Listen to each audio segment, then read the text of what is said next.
Hello, Justin here. Welcome to episode 48 of the Chocolate Croissants podcast. Our guest this week is Mike McFadden of the band Animal Years. Mike is the singer, he is the guitar player, and it was great to have Mike on because Mike and I have some history. Before Mike was in the band Animal Years doing his thing, touring the country coming up this month, again, he was a solo artist in Baltimore, and I got to play a bunch of shows with him. I was playing bass for him, and it's cool. Still to this day, when I pick up a bass, I often go to some of those bass lines. So this was really exciting. I urge everyone, hop on a YouTube, search Animal Years, and check out all of the content that they have out with plenty of more to come. And look for some tour dates of Animal Years.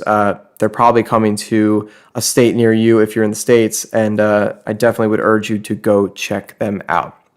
I want to send some love quickly to our sponsor this week. That's Nata Tattoo. Nata Tattoo is a certified organic, certified vegan, certified all natural, and made in the good old US of A tattoo care company. They make all these wonderful pieces that will help you to protect your new or your older tattoos. You can head over to natatattoo.com to check out everything that they currently have out. That's NATATAT, the number 2.com. Anything you want to buy in their store, if you enter the code chocolate25, that's chocolate, the numbers 25 at checkout, you'll receive 25% off your order. So hop on over to that. You could also hop on over to our Facebook.com, our Facebook group. And that's facebook.com/groups/chocolate croissants. And we're currently running a tattoo contest. So all you would have to do, if you're not already a part of the group, is click the little button. It's a private group, but we'll make sure you get in. You find the contest. We think it's pinned to the top, or whatever the new thing is. It's not pinning. And you'll share a picture of one of your favorite tattoos, and you'll tell a story about it, and you'll then be entered to potentially win one of these awesome care kits that Matt, Jordan, and I have been playing with now for a couple months. So that's it. Join the Facebook group. If you have a little bit of free time, we'd love you to hop on over to YouTube, search Chocolate Croissants Podcast. Please subscribe to our page, as we just put up the first episode, and all of the episodes will be up very shortly. We're working very hard to finish that one, and Joe is helping us out immensely with that one as well. Lastly, if you want to hear any of these episodes and you're not always hopping onto your Podbean or iTunes or Stitcher, whatever player you use to listen to your episodes, and you're just playing on your computer and you want to check out some older episodes, head on over to the website, which is pretty new. It's chocolatecroissants.com. It's that simple. And with that said, I will let you go and listen to this wonderful episode. And this is episode 48 with Mike McFadden of the band Animal Years.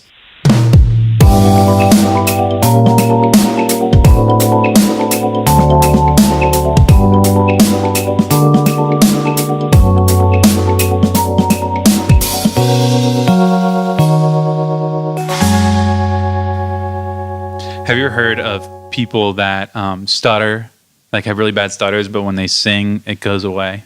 I have, yeah. Actually, there's this mycologist, Paul Stamets. He's like probably the most well versed and most published guy who studies mushrooms. And he talked about doing like the hero's journey, where I think it's like you take a couple grams or something of mushrooms. And he said he dealt with a really bad stutter growing up, and there was always this like really attractive girl who would kind of approach him every day, or he would approach and they'd pass by and he wouldn't say anything. And when he went through this journey, he like climbed up a tree and he got higher and higher as he was getting higher and higher, air quotes kind of thing, right? He said to himself, like, I'm not going to stutter anymore. I'm not going to stutter anymore. I'm not going to stutter anymore. And he said that his like neurological pathways seem to have been like rewritten from the mushrooms, which would be supposedly a possibility.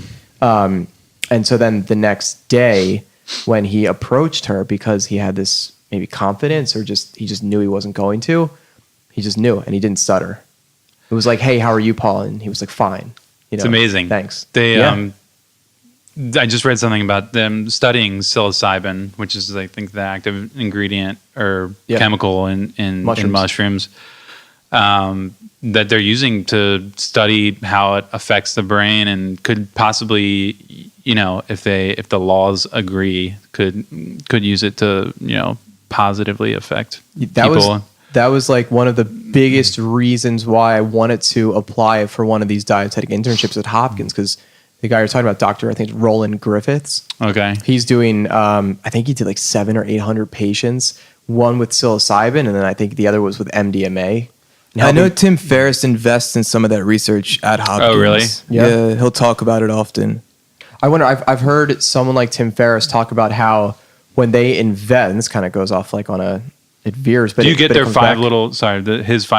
email with the five little Friday? Yeah. I do. It's cool. Yeah. Matt does too. If I'm lazy, I'll just go for the quote and check out. I want to say that it was Tim. Tim talked about like when you have a stock portfolio and you decide to sell a certain stock, instead of paying the tax on your stock, you can donate what would be the taxable portion to a like nonprofit. So I've seen, or I've heard, and I'm pretty sure it was Tim Ferriss talking about this, that he took money and he donated it to Dr. Peter Attia, who does a lot of ketogenic studies on like eating a high fat diet. Mm-hmm. But yeah, I mean, that's something for anyone to think about. Anyone who is into the stock market, if you go to sell a stock that you're holding, you can donate the taxable portion. I mean, that's pretty badass. Side note, Justin, I was with our dad today, and he told me that I think in the late 90s, he bought and lost a lot of money in Boston market stock. Wow. I do remember that. One of our uncles on mom's side tipped him off on that. Oh, well, great financial advice. Of so, course. Mike, you started, first of all, this is Jordan. Welcome to episode 48 of the Chocolate Croissants podcast. Our guest is Mike McFadden of the band Animal Years. Yo. I got some bells. And all right. I was wondering what those were for. Yes. Now you know. Welcome so you guys to my have apartment. Sound effects and everything here. It's Jingle bell all the way, my man. Yeah. Well, after 48 episodes, we now have a production budget. You guys could see this space. It's amazing. So you started, Mike, talking about singing and that kind of preventing stuttering. Is that where you were going? Yep. Continue, my friend. Well, no, I think before, what was I talking about before that led up to that? You were showing us a YouTube channel, like 3 to 4 minutes. The lisp and the British accent? Oh, yeah. I was saying, I'm glad you have a windscreen on here because I do have a lisp. And then I was saying and then you were asking me, I said I wasn't going to listen to this actually because I hate the way I sound. What do you think most people, I'm not used to listening to myself talk. I'm used to listening to myself sing. So that's fine. And I feel like I sound normal when I sing, but when I talk, when I hear it back, I'm just like, oh, I really don't like that. And then we started talking about English singers and how when they sing, for the most part, unless they have a very like Cockney kind of accent, they sound American, and just how amazing that is. You know what? We've been hanging for like 30 minutes prior to starting to record, and you and I have known each other for a long time. I don't think you and I have ever really like hung out outside of being around a show or something like that. I've never noticed that you've had a lisp, to be honest, until you brought that up just before we hit record. It's just subtle enough. I think that some people don't notice it. But I went to a lot of speech therapy when I was a kid because I was trying to be a singer, and I thought that was important. And ended up not being that important, and I never fully fixed it. And now it's just like there's no reason to do it. What does like the speech pathologist work on with you? Oh man, it was so long ago. But some just like tongue placement when you're talking and like keeping it behind your teeth, because a lisp is, for people that don't know, it's pretty self-explanatory, but it's when your tongue just kind of like rests in the middle of your teeth, I guess, or like somewhere close enough where the S is it from sound. The air? Yeah. It's weird. I haven't like thought about it in so long. But when you sing, is it not there when you sing? I don't know. I haven't even thought about it. Go listen to Animal Years and see. I'm trying to think because like there was a time I did play bass with you, Right. and I did listen to the tracks do we all have the to time. do the disclaimer here? I think that it is there, but it's very, very, very subtle, just like it is now. And but it's like it's an endearing quality that makes you you. Yeah. So like, fuck it. We had a gent on here who he had a pretty hard lisp.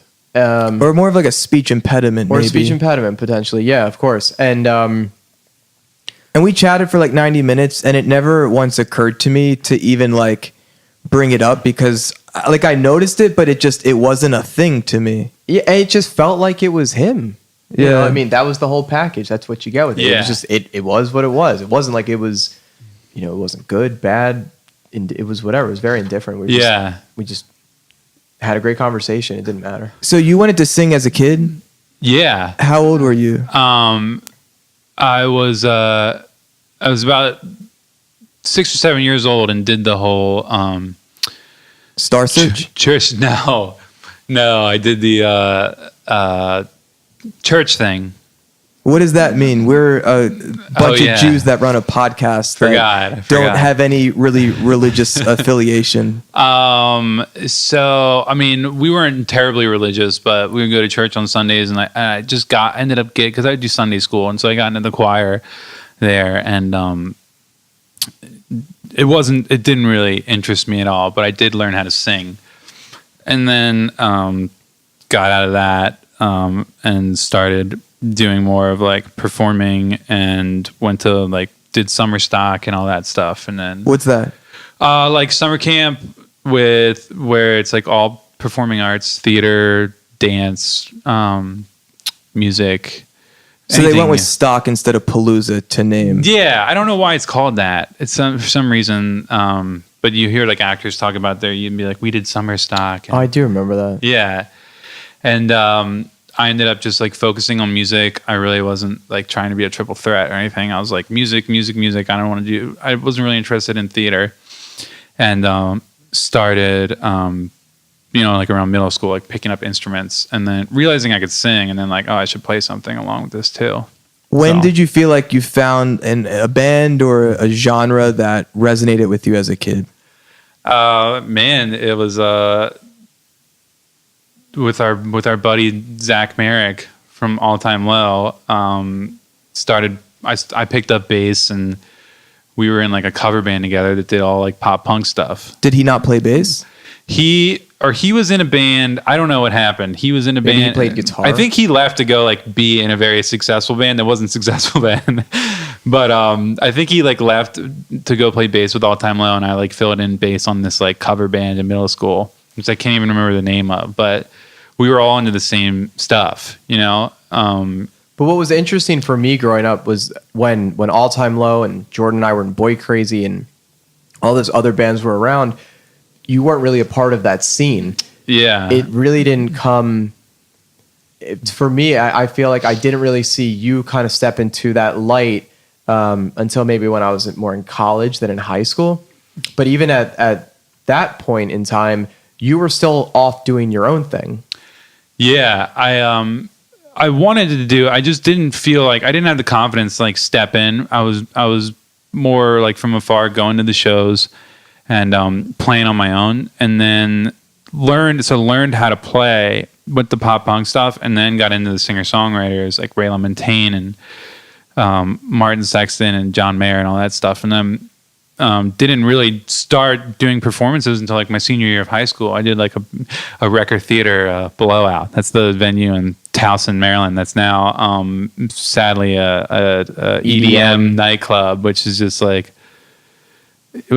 depressing. Do you think it was something where because you weren't in a band with some kind of band name that wasn't your own, you were more of a solo artist who then would grab a couple of guys to go gig with you? Do you think that was something? Because most of the bands around at that time were bands. Everybody was in a band. Nobody was like a solo artist, singer-songwriter who was then going out there and performing with a band. Yeah, well, if you're going to be a solo artist, like you have to have a lot of motivation, especially when you're that young. Because in a band, it's like you all get to hype each other up, and you're in middle school, and it's like all four of you, and you get talking about it, and you all help each other. and practice and pool your resources and your friends and everything and do shows. I mean, that's how like your band, I mean, just like the networking that you used to do. I remember you telling me stories of like just you guys going to the mall and stuff and like selling tickets and everything. I think that was you, right? It was a whole operation. Yeah. I mean, we'd even bring in younger kids at the mall and split up into teams and just create competition within ourselves to sell the most tickets. But the point is that it was like a group effort and we could rely on each other and we could motivate each other. Shit's hard by yourself. Yeah, of course. And like we talk about it with this podcast because for the three of us individually, a lot of us do a lot of work on our own. And it's just not as fulfilling. It's just not as exciting because the highs are that much greater and the lows are fine because someone can pick you up. You know, the highs are great because you get to celebrate together all these successes. Yeah. When you're on your own, it's tough. And so for us, we were fortunate to not only was it four of us guys all that had more extroverted personalities, but then we seemed to attract others that were similar. And so then it was, like Jordan said, it was a whole group effort, way different from us trying to go at it alone. Yeah. And I mean, you gotta motivate yourself.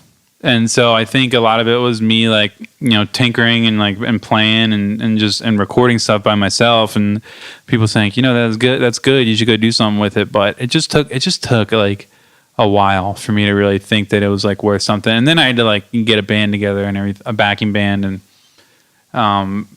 go out and book a show and everything. So that just takes time if you don't have people with you that are like motivating you and helping you out. So did you have to figure all that out yourself, like how to book a show, how to load into a show, how to sound check, or did you have someone maybe like a Zach who had maybe been gigging already mentoring you in those ways? No, I mean, I just remember being like, heard that the record book bands, they had the local band night. I forget what night that was. They do like Sunday night. Yeah, they do like the $5 tickets. Yeah, you know, it was like sometimes it was like 6 bands or something, you know, and you like 76 bands. Yeah, you can all play. You paid if they give you a stack of tickets, and you better go out and play and sell them all, because then that dude would be all pissed when you got back, and like you only handed him like money for 10.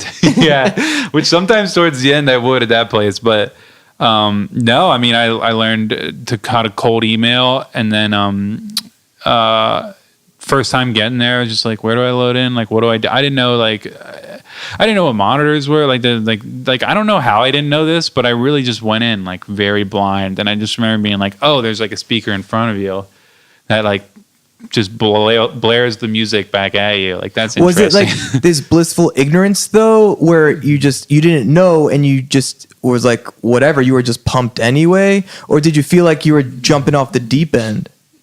I was just pumped, man. Like a lot of my, I've had a lot of like happy accidents, I think, in my music career. And for me, I don't necessarily like think about the next step. I'm kind of, I mean, at least in the beginning, I was kind of like, yeah, let's do this. Let's go. And I was just like, I'm going to show up, I'm going to play. Like, and so, yeah, I didn't really like think about that stuff. And there wasn't like as much like content online and like stuff that you could look at. And like, you know, I think you could go and like you'd have to find someone like tell you how to do it. But we were super, super green.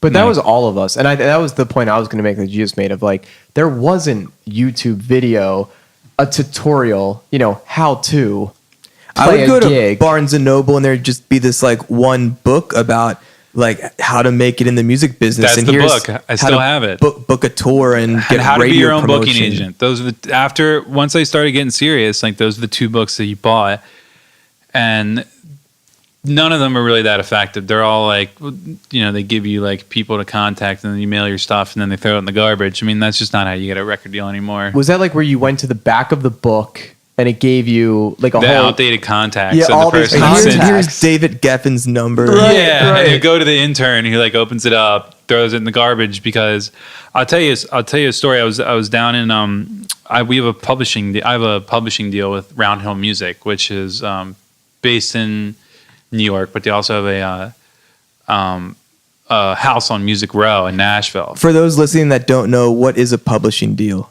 Publishing deal is where you know you split your song in half, the masters and the publishing, and the master is the actual recording and the publishing is the notes and the music, like the idea behind it. And a publishing company, gets your music on commercials and TV shows, and B, tries to sell your songs to other people, or get you to write songs for another artist, which I'm not really doing because I'm doing the band thing, but that's like an option. Like there are people in my publishing company that 9 to 5, they wake up in Nashville, they get into a room and they're like, we're going to write a Blake Shelton song. Like we're writing Blake Shelton's next hit. And so they do that kind of stuff. And that's like their only gig.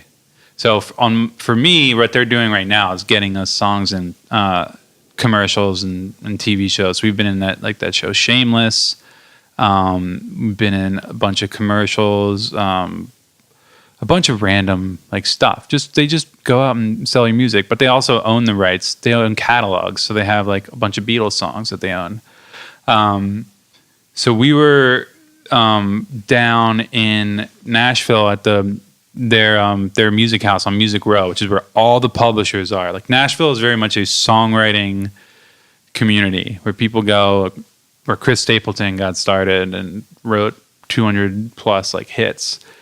And I was standing at the front desk there, like going in. I'd had my publishing deal. I was just there talking to people, and some guy just walks in, and he's all happy. He's like, he's like bright-eyed and bushy-tailed, like ready to get a publishing deal. And he's like, "Hey," like walks in the front desk, like, "Hey, do you guys take submissions?" And the person on the desk was just like, "No." And then he just walked out, like really defeated. And I was like, "Oh, that sucks. I forgot about that." But it's a legal thing. They just don't accept. Nobody accepts anything, because then if that label comes out with some song that sounds like that, that person's going to be like, "I sent you that and you like listened to it," So everything you send just basically goes into the garbage. That's interesting. I never thought of it from that angle. Yeah, it's a total legal thing. And also, I just don't think how much good stuff is maybe going to come. The amount you have to wade through. It's like American Idol or something. I think of that movie Coyote Ugly. Remember that movie? Yeah. Yeah, because it was like, this was pre-internet. So you've got this green musician from the small town who moves to New York City and then decides, okay, I've got great material. I'm just going to cold send it around to people. And I think the first round, like everything actually just gets sent back to her. And that's got to be so defeating to then try to pick yourself up from your bootstraps and go back out there and do it. But I'm sure there was probably a weird transitional period where that was still happening. Yeah, I mean, eventually, when I moved to New York to start the band. When was that? 2012. Okay, because to create context, you were doing Mike McFadden as a solo artist. Yeah. Performing locally in Baltimore. And Justin played a few shows on bass with you. Yeah. And I remember WTMD, the local Baltimore radio station, they were supporting you, right? Yeah, they I had a song called Heart on Heart, which I later released on the first Animal Years album. But they spun that track, like put in regular rotation and spun that track. But it was like the most played, I think, like that year. But it was just one station, so it didn't like. But did it kind of give you some validation of, okay, maybe there is something to my music and it resonating with the public? Yeah, absolutely. I mean, I remember working at Hopkins and like driving in one of the work vans and like hearing my song on the radio and then like talking about it. And I was like, yeah, I mean, this is a legit station with the huge signal. And if they're playing this that much, and like, I know it's good, it still wasn't like bringing people out to shows necessarily. I think you needed a little more than that. But yeah, absolutely, a big validation, because I was trying to get on them like more than just like one spin for a song for years, and finally getting some in rotation is like a really good feeling. So you said 2012 you moved to New York. Yeah. And did you have a plan? No, I played music down in North Carolina at Elon College with my buddy Mac, and he like was in a fraternity, and he wanted like a band to play at like fraternity parties, and they were going to get the whole band together, but they needed the front man, like the guy who could sing. And so I would go down there and play, and there was this guy in the band, Anthony, who started playing bass, like just for this band. He like wanted to be in the band. So he like started playing bass. The guy is amazing when you see like what he's done now, and we can like talk about all that. But Pause your thought there. yeah. This keeps buffering. So I'm going to just save what we have here and just start it over. Okay. But like I'm going to keep this. Right. Absolutely. So what were you saying? So Anthony, who does a lot for this band, including directed and wrote the concept for our new music video for Friends. He was down there, and we were playing music there, and then they graduated. They went off to New York. I was still in Baltimore doing the thing. Justin was playing in the band, and he was like, dude, let me, come up to New York and try this thing that you're doing up here. Like maybe we'll rebrand it, because like Mike McFadden, it doesn't work. It's better to have a band name, a moniker, even if it's just one person. Were you insulted by that? That Mike McFadden doesn't work? No, because I had thought about like all the people like Dashboard Confessional and like, I don't know, name like a million bands. Like that for some reason I can only think of Chris Carrabba. There's only Dashboard Confessional. Because I was on a mad tear. Of, like, but then you could say like Bob Dylan. Right, but I didn't think I was the voice of my generation, to be honest. Not yet, Michael. And I can still do that with the moniker, but just like, I don't know, moving to New York and like, people are more attracted, I think, sometimes to a band than like a person's name. And sometimes when not branded right, when you see a person's name, you just think like, oh, that's an acoustic guitar player. And it could be this whole other thing that's going on. I think of it a lot in the industry that I think, you kind of spoke on this before, but I think what was maybe one of the catalysts that jumped you into really pursuing the music full time, the licensing gig stuff, where you'll have a lot of people who write music as a solo artist, but to get it maybe the publishing, get it used, a track used on like a movie or TV, some kind of spot, they push a band instead because that's like more desirable. We can think of, and we were trying to think of the other day, what's the Pumped Up Kicks band? Foster the People. Yeah, Foster the People, like that, or One Republic. Yeah, Ryan Tedder. It's all these like solo artists who then they put together this idea like, oh, we're in a band.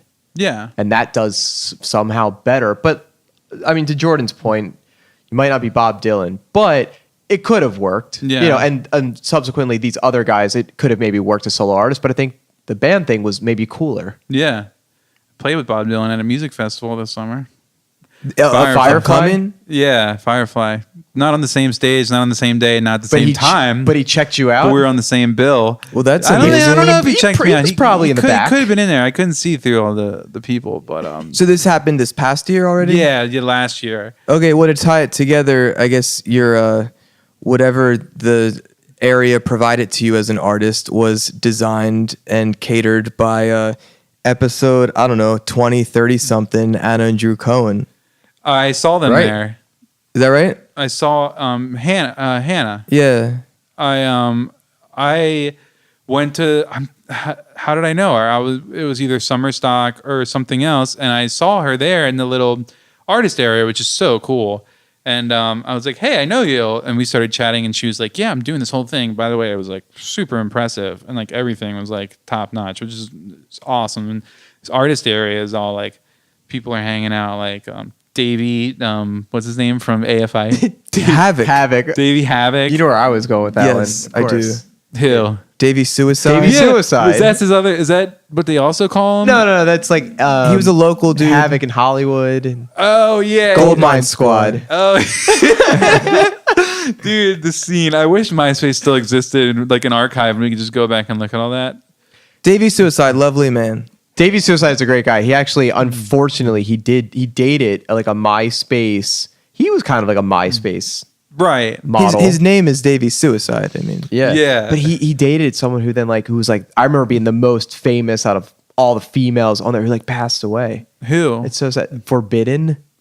I don't know. Forbidden. I wasn't that deep. Right. So I guess instead of wow, anyway. you that's sad. I don't want to. It's really sad. It is sad, but so you went from Mike McFadden to Animal Years, but you could have become like Mikey Danger. God, I mean, I didn't have the balls to do that. not too late. You have a nickname growing up. Saw Oh, wait, Big Cat. You could have gone from, dude, when you saw me in my like khaki shorts and my polo, you knew I wasn't thinking Mikey Danger, and I wasn't really thinking anything. Wasn't else. your nickname Big Cat? Yeah. You could have gone as Mikey Big Cat. Yeah. That would have been I tight. don't know, man. I'm a classic kind of guy, I guess. Like, So what is Animal Years then? Well, just to finish on like that whole like how I was waiting for a time to like kind of attack New York, and knew I was gonna like leave. I was at Hopkins and pretty comfortable and like worked in management, and got a call from my friend John Bregel, who we were just talking about, and he had pushed some of my songs on some commercials, and I ended up selling a song to a Pennzoil commercial for a decent amount of money for a like 25-year-old who's like playing music and had previously not made any money really on music, and it was enough to just like quit and like move up to New York, and we just like got started right away. And the first thing was like rebranding, and I was like, we were thinking of band names, and I was like, I love that album, The Animal Years by Josh Ritter. And I was just dropped the and I was like, let's do Animal Years. And then at the same time, we kind of like came up with the concept. We didn't just want it to be a band name that we like named after something else. And we were thinking about how we attack, or how I attacked music by like just going right out of high school and like doing it, not worrying about anything else. And if you were like a dog and you only had like 15 years to live, like, or something, like, wouldn't you like do things differently? Like, people, the life expectancy now is like 85, you know, for men, and like more for women. I don't know. People plan for their entire life, and like they're going to retire when they're 50. And so they work their asses off, and they're like, I'm going to enjoy myself later. And it's like, you just can't do that in music. So we were like, live your life in Animal Years. And we just like, we get started right away, and nothing like financial. It's fine if you go into debt and you go broke, and like, you don't like really like necessarily worry. I mean, you're going to stress about that stuff, but that kind of stuff, your 401k and stuff, like we're not thinking about that kind of stuff. It's just like band. I'm not going to advocate for going into debt, but Yeah. I will say that having perspectives like that is very useful, and it often helps kind of push through any fear or resistance of doing what feels scary, but often it feels scary because it's something you really desire. Yeah. And listen, if you're smart about it, you don't have to go into debt.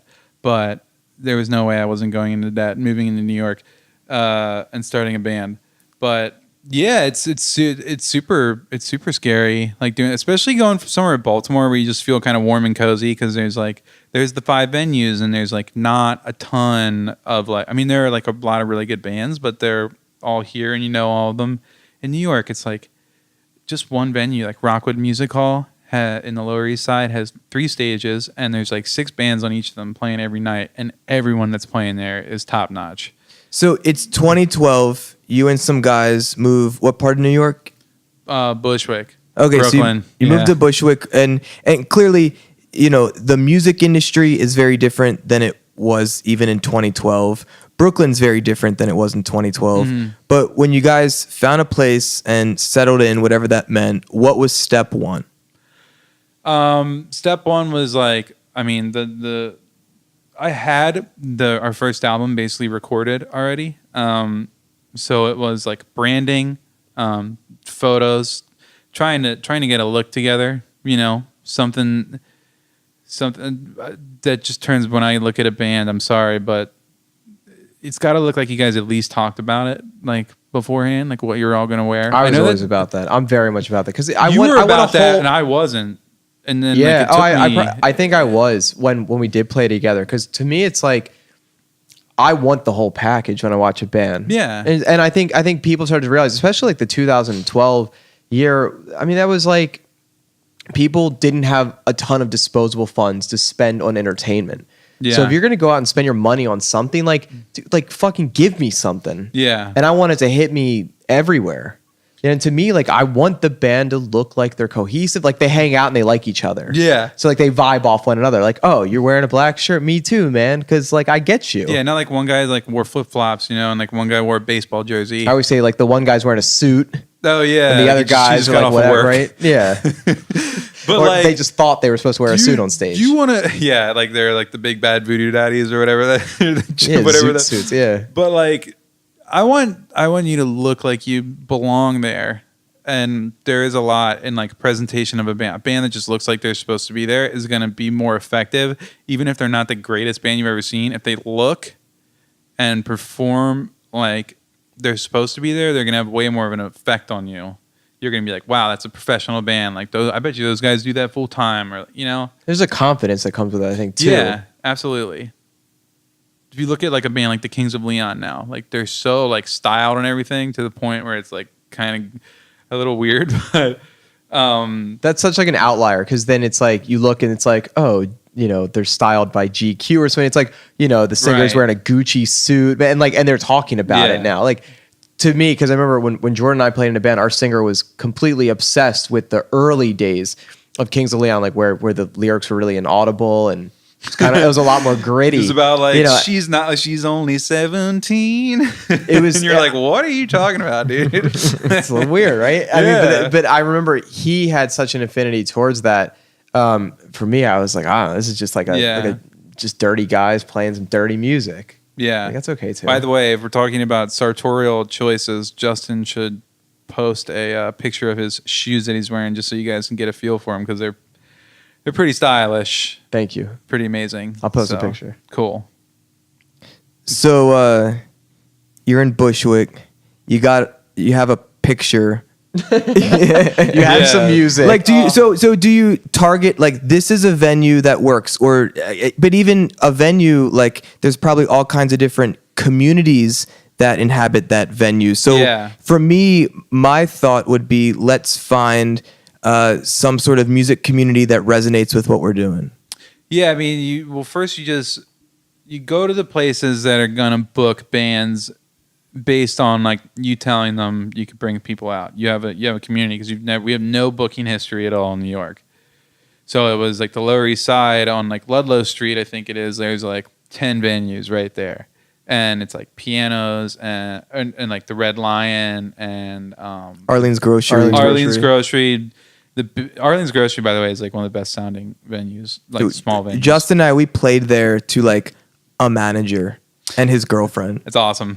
But again, to reference what I referenced earlier, for me, I was like, oh shit, this is that same venue, Coyote Ugly, where the Oh yeah, the woman gets up on stage and like pukes and can't perform. Open mic night, and we got to play. I mean, it was that classic Monday open mic night. The bitter end in the Lower East Side. You can see all the people that have played on there, like Bob Dylan and Joan Baez, and like all these, like everyone that like would come through there. And now it's like anyone can kind of play there if you just like convince them that you can get enough people out there. So yeah, you book one of those places. At that point, you're not really looking for your community. You're just getting in front of people. And eventually, like through time, build a little bit of a fan base, and then you move out of those venues into the more legit ones like Pianos and Rockwood Music Hall, and then like some places in Brooklyn. We did Mercury Lounge. Yeah, Shared a green room with Cyndi Lauper. that's cool. So you opened for Cyndi Lauper? No, we played with the matches, but there was They were doing 2 shows. 2 shows. There was an early show that was sold out, and they let people stay. So we were like, well, this couldn't have been more ideal to already have like a built-in fan base here of there's just people. So now we have a built-in audience rather that we can just showcase our music to and see what they think. And I remember we were like flabbergasted that they clapped.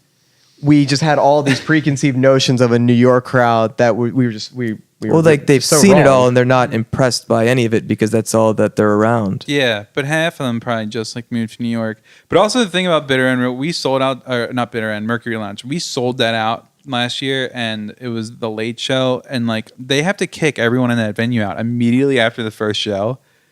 Everyone has to close To their tabs facilitate before the they even second. let people in. So like everyone's waiting outside. It's like a nightmare. So we moved on. I mean, we might go back, but we moved on to like Bowery Ballroom after that. Played the bigger venue. Okay, because we saw you're playing Music Hall Williamsburg in April. Yeah, so now we're going to Music Hall Williamsburg, which we played before. which is just a pretty big music hall in Williamsburg. It's exactly what it's. That's exactly an amazing what place. It's very descriptive. Have you been there? I've been there. I it's went. I sweet. saw. I woke up one morning and I saw the Arctic Monkeys, who are one of my favorite bands, Wow. were playing, and I didn't really think. I just bought 2 tickets, and then I ran like a Craigslist thing of just like, if anybody needs a ticket, I've got this ticket, and so I found someone to go with me, and I just took the bus and went. And it's a beautiful venue.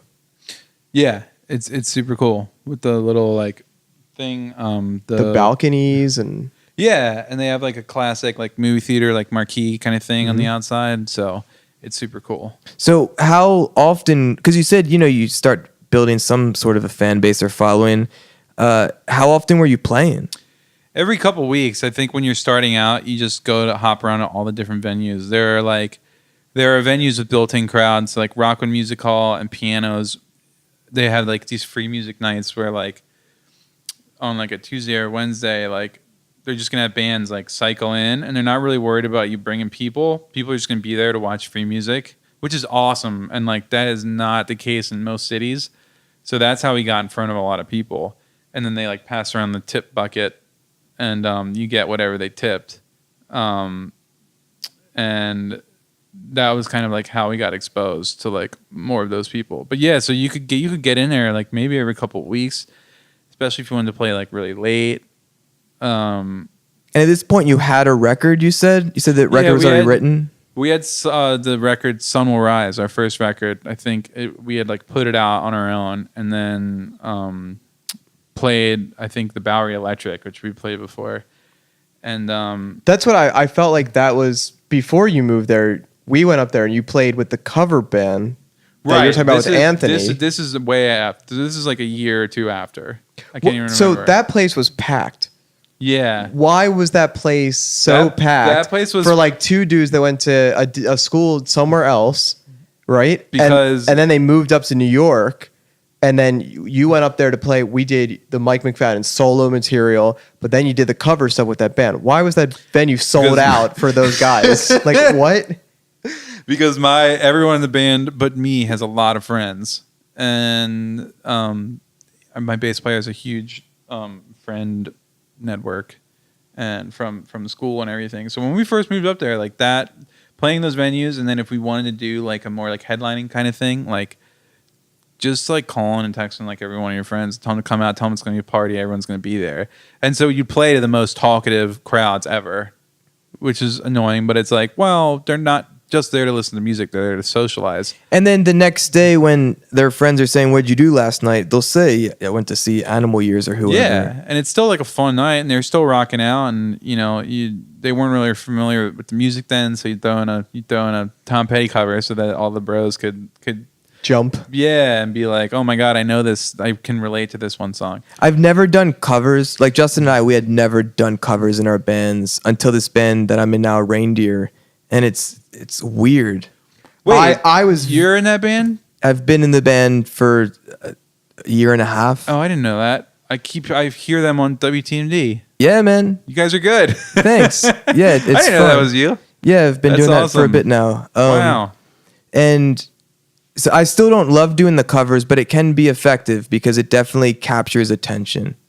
I was really, really against it. And I mean, I remember doing one cover in one band when I was much younger, and it was fun.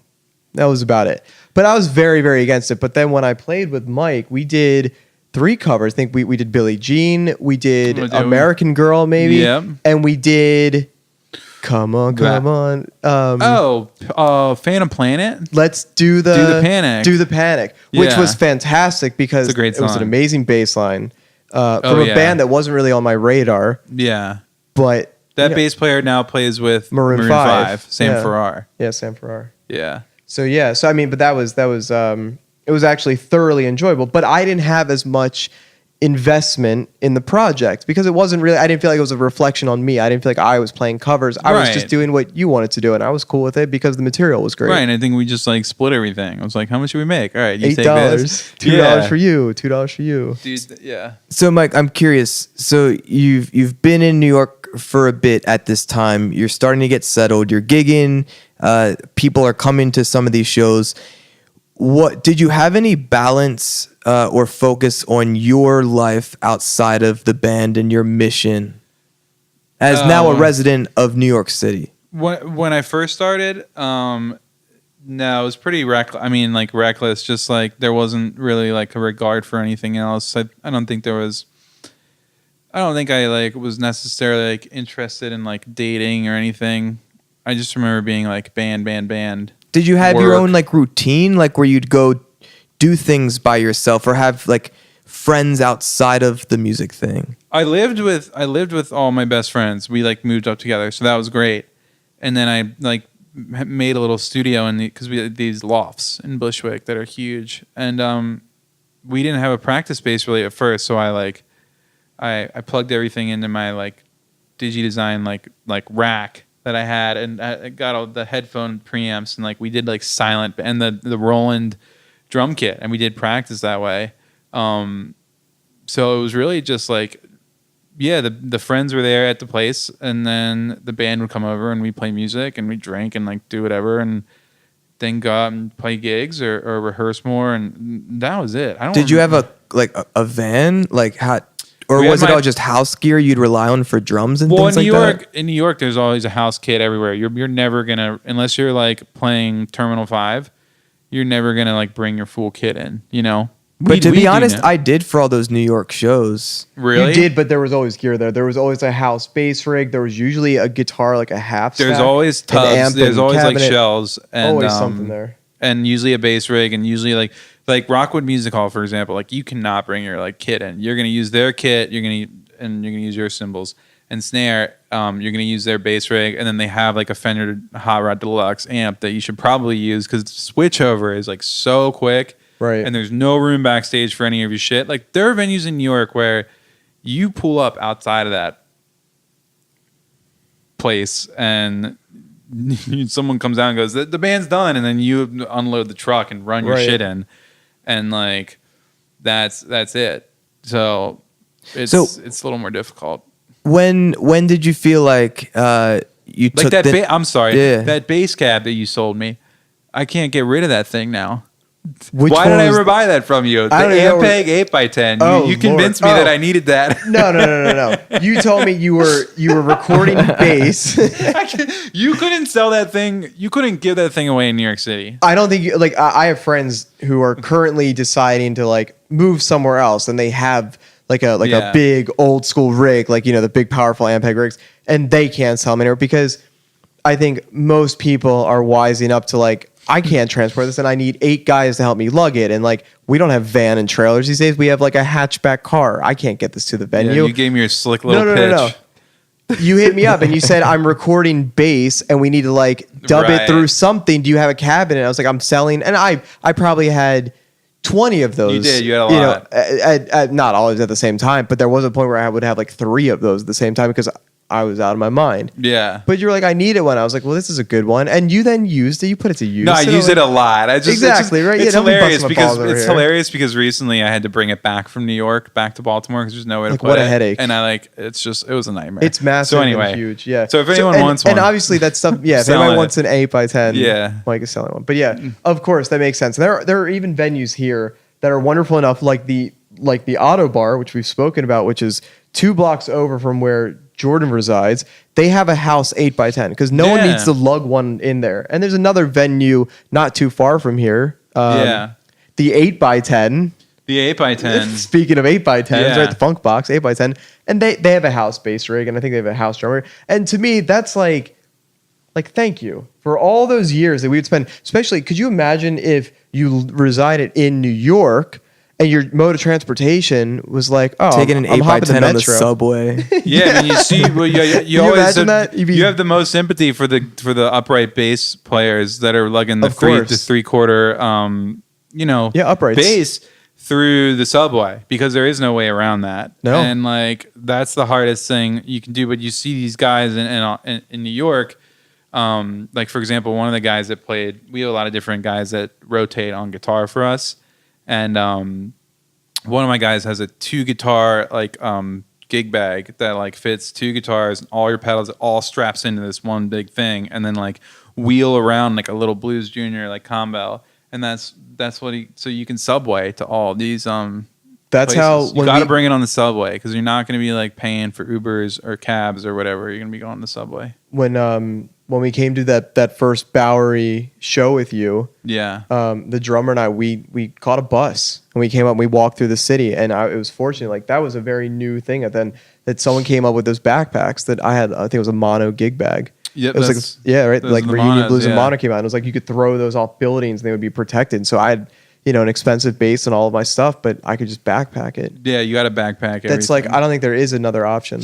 No, we tour with a 100-watt bass cab, the BR like Ampeg thing. The B100R. The B100, yeah. I know what you guys are using. That's it. That's all we need. I mean, that's all you need. Yeah. So in New York, when did you feel like you guys took the next step up, that it was kind of working?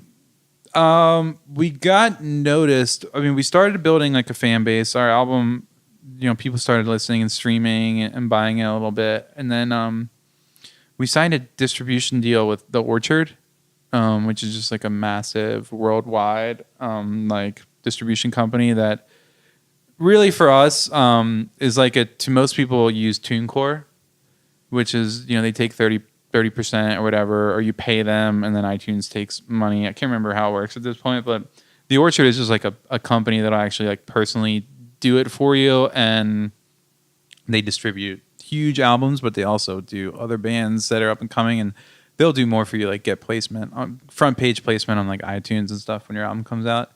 So that was the first thing. And then after that, like more and more people noticing, and sold out our first venue, like Rockwood Music Hall, that kind of thing. And then that's when like the management comes in, someone says they want to manage you, and then they're bringing out the labels and the publishing people to come see you. And all of a sudden you're like playing a sold out show. Within like 2 years of being there, we were playing our first sold out show, and there were like labels and other industry and stuff in the audience like watching us. Sorry, Justin, but I'm curious, is having managers approach you and labels, obviously I'm sure you wanted that. Is that something that was exciting to you necessarily, or does that kind of feel either intimidating or like a nuisance, or to have to kind of juggle all of those things? It's exciting. I think the first thing you want to do is like get the manager, because then the manager handles all that from then on. So we were getting like some offers from like some major labels before the manager, and there's really no way to like handle that. First of all, it's not a good look on your part to like be talking directly with the A&R guy from like Atlantic Records, and you just want that go-between. So I think like that stuff was kind of happening simultaneously. So we like quickly signed with like a manager that could start negotiating and meeting those people, like taking those people out to drinks, like talking to them at the show when we're on stage and telling them all that stuff. So it's certainly not a nuisance. Definitely very exciting. And then eventually you get to a point where you're like, okay, like they might not even show up. Like, this person and this person and this person from the label are going to come out, and like one of them comes out and the other one says they're going to come out and doesn't. And then you stop getting excited about it until someone sends you an email and is like, let's meet at our office, Was all of this on your radar when you moved to New York? No. I'm sure it was super exciting. You're playing shows, you're living with your best friends, but did you have any kind of plan? Did you know that, hey, if I get distribution, then that will kind of get me from like level 1 to 2. If I get a manager, then that'll take a lot of the responsibility away from me, and I can just focus on being the guy who makes the best music possible. All that stuff. I wanted to build a team and have people take care of all that stuff, because I'd always taken care of it myself. But I had no direction, and like until I got management kind of like will sit you down, like sat us down and like made that plan. Like, here's what's going to happen. But I had no plan and didn't know if anything was going to happen. I knew this stuff was good, but I didn't know like how breaking into New York was going to be. And I just kind of took it like day by day. And then like one day it was like, oh, this person wants to come see you. And then like, oh, this show is sold out. And then, but there was I didn't have a plan. I was just like, let's go play as many. I think a lot of people kind of do this that aren't like super organized, and a lot of musicians aren't organized and can't really compartmentalize stuff like myself. And it was just like, let's go and do as many shows as we can and play and write good music and do good shows and meet a ton of fucking people and see if that works. Did that feel really necessary since you guys, it wasn't like you were playing in bands together for years, then you decided to move to New York to get a change of scenery and all these new people to play for. It was still pretty new for all of you guys to be playing together. Yeah. Consistently. Yeah. So we were doing it all at the same time. I feel like a lot of bands do that where you start to play with some new people, you get a set together, let's book all the shows we can book because we need to figure out what in case we do get a big gig at some point or something really happens, like we need to be able to play together. Yeah. So that doesn't feel like that's the worst way to go about it, of just like, let's just play a bunch of gigs. But at some point, then you probably say to yourself, okay, every day I'm waking up, it's like Groundhog's Day. I'm doing the same thing. I'm making music. I'm trying to book shows. How am I going to take it to the next level? Yeah. I mean, you can make a plan, but like almost guaranteed, like that plan is going to change, and something's going to happen. It's going to put you in like a little bit of a different direction. Like we didn't get management first. We got a distribution deal first. And so you can try to like structure it and like go after certain things and like cold call people and try to get people out to a show. But I don't know, man. I feel like the best thing you can do is just gain fans, and you can do that all without anybody. Social media presence, like one of the first things we did was like get these little business cards that had our picture on them and on the back with all the links. And whenever we were at a bar and talking to someone, we would these would just be random people at the bar. We'd start up a conversation and be like, oh, you're in a band? It's like, yeah, here's our card. Like we're playing tomorrow at this place. And like, what come there and we'll buy you a drink. Or like we'll buy you a drink here and come to the show, or like we'll sing you a song like right now to see if we're any good, and then you can come, And that's the key thing for you. I mean, you didn't just stay holed up in your loft making music. You actually went out into the world and connected with human beings. That's a big. I always thought that I was gonna release my first album after high school. I was like, I'm gonna release this online. And like it's gonna blow up, and then I'll be able to go on tour, and I'll figure out like the show and everything. I swear, like I thought I was like, I don't know. I just thought I wasn't gonna have to go out and do a lot. And then this day and age is not that far fetched. Why now? Right? Somewhat. You can build like a huge MySpace presence, but there are also like musicians. There are people that have like 100,000 followers on Instagram that couldn't like sell out like a small club. It depends on how you. Like there are bands that are huge that have no social media, like barely any social media presence, and they sell out like huge clubs. Like Radiohead doesn't like interact with their fans or anything. And then there are people that like have more followers than them on Instagram, and they're not like bringing a lot of people out to shows. So I think like personal connections are really, I figured that out from moving to New York and like meeting people and like getting people to physically come out to shows and spend money is way better than someone that's going to like comment on your Instagram every day. The bands that came before the social media and built their buzz and were big main staple bands, I think they have a different look, I'm sure, on like where to put the emphasis. They've already have this, I mean, like a band like Radiohead, we know is on just a whole different level than right. That was a bad example, but they had radio. They didn't need social media. Exactly. Yeah. They had a whole different beast behind them to help them, and that was their social media. Did you go to side question? Did you go to college? No. Okay. But it seemed like you landed a very steady, comfortable job. You said some sort of management role at Hopkins University. Yeah. So did you kind of feel like you could always take care of yourself if this thing didn't work out? I never once used that phrase, if this thing doesn't work out, because for me, if you have a backup plan, it means that you are somewhat anticipating it not working. And I think the only way that, this may not be for everyone, but the only way that you can really get there is by like really, really, really believing that you can do it. Otherwise, you're like kind of putting in 99% and you're kind of like, well, I can always do this. And like, if this doesn't work out, I won't be that disappointed because I planned for this other thing. And there are so many people in New York that are giving 100%. That if you're going to give 99% and like kind of have this backup plan, like they'll surpass you like so quickly. So for me, it was never a backup plan. Like I liked that job, and I figured out how to make money while I was building the band. While I was there, I was doing delivery jobs and manual like labor stuff and like like just whatever the hell I could do, and then just going out and playing gigs for free or whatever it was that you start out doing. So no, I never. Some people will do that and it's fine, but I never did that. So a couple months ago, you were on CBS This Morning. Yeah, CBS Saturday Morning. How the fuck did that happen? We signed a record deal like late last year, or like August of last year. E1 Records, Entertainment One. It's like a Canadian based label, and we got really good PR after that. Really good publicist.